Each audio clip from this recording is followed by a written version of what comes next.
Future series. Back to the Future, of course, did film here in our Courthouse Square area. That's where Rutherford Falls is currently filming. We have some Flintstone cars. Those are basically golf carts with a fiberglass shell. Of course, some Too Fast, Too Furious, as well as a selection from the Jurassic series. We have the gyrosphere from Jurassic World, and you may notice that there's something missing from that gyrosphere that was in the film, and that was the glass that surrounds it. Now, the glass was actually never there in the first place. They actually added that in later in post-production. That was all CGI, and the main reason that they did that is because the camera would have been reflected in the glass, and it would have ruined the shot, so they had to add it in later in post-production. Also, it would have been very hot for the actress to sit in a glass orb all day. I can't think of anyone better to introduce you to our next area. Take it away, Mr. Hammond. Welcome to Jurassic Park. Welcome, everyone. This is our Jurassic area where we have some set and hot pieces from the original trilogy. On your right, we have the boat from Jurassic Park 3. And on the left, we have the mobile lab from the Lost World Jurassic Park. Mobile lab, it's not real metal or steel, it's actually just plywood painted to look that way.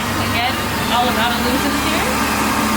We also have some cages where we like to keep our dinosaurs handy, you know, in case we need them again for filming and such, but most of the cages are empty. Pretty open here on the back wall, but no need to worry, they're very friendly. This is how they say hello. Well, that mobile lab we just saw, let's take a look at it in action from the Lost World Jurassic Park.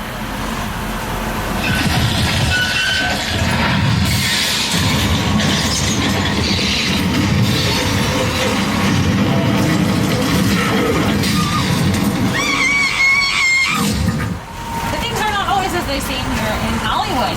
Now, you may have noticed in that scene there, weather played a large role. Weather is so important in filmmaking. It can add tension, it can add drama, it can add romance, so many different emotions. But how do you add weather to something when it's not actually raining outside? Do you have to wait for it to rain? No, of course not. We have to make our own rain here in Hollywood. Welcome to Old Mexico, everyone. Now that thunder you hear, that's just coming from hidden speakers. The lightning is just from flash bulbs, and then we're gonna have the rain. Now for the rain, we just use sprinklers. We just shoot the water straight up into the air and let it fall back down to the earth in a natural pattern.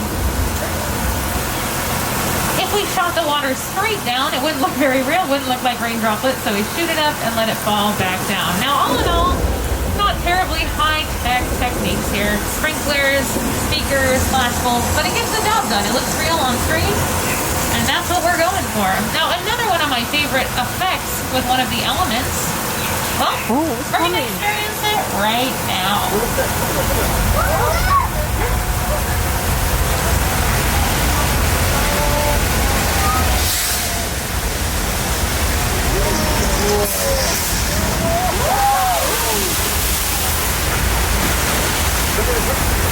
That is our flash flood effect.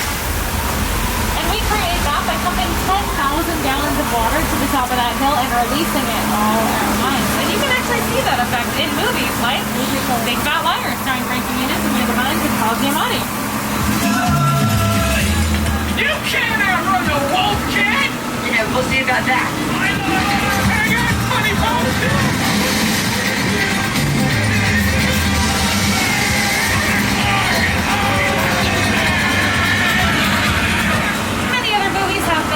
Our Old Mexico area, like The Three Amigos, starring Chevy Chase, Steve Martin, and Martin Short, as well as Nacho Libre, starring Jack Black.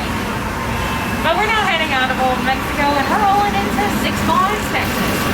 Now, Six Flags, Texas is one of the oldest areas here on the backlot. Some of the most famous Western stars in movie history have filmed right here. Stars like Jimmy Stewart, John Wayne, all of the greats.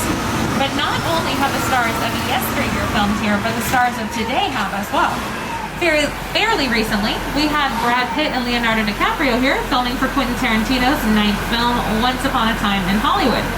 For any of you who have seen that film, anytime when Leonardo DiCaprio's character in the movie was shooting for his TV show, they were right here in our Six Points, Texas. Now they call this area 6 Points, Texas, because at one time there were 6 streets that all met together in the middle, like spokes of a wagon wheel. And on each corner of those streets there were 6 different sets. They did that so that they could film 6 different movies at the same time. Now, if you're wondering how that's even possible, it's because they were silent films. That is just how old this area is here that we're in right now. Mr. Lemley, our founder, he used to invite guests like us here right now, to come and watch the making of these films happen. Cheer on the good guys, boo the bad guys. I bet that would have been so fun. That was about 100 years ago. Well, everyone, we're approximately halfway through the tour today. So I do just want to remind everybody to please stay seated during the entire tour. The studio is private property, and if you drop your phone or just can't wait to use the restroom, pull the right cord to get my attention and I'll be back to assist you. But please do remain seated on the tram, and please keep your facial coverings on at all times.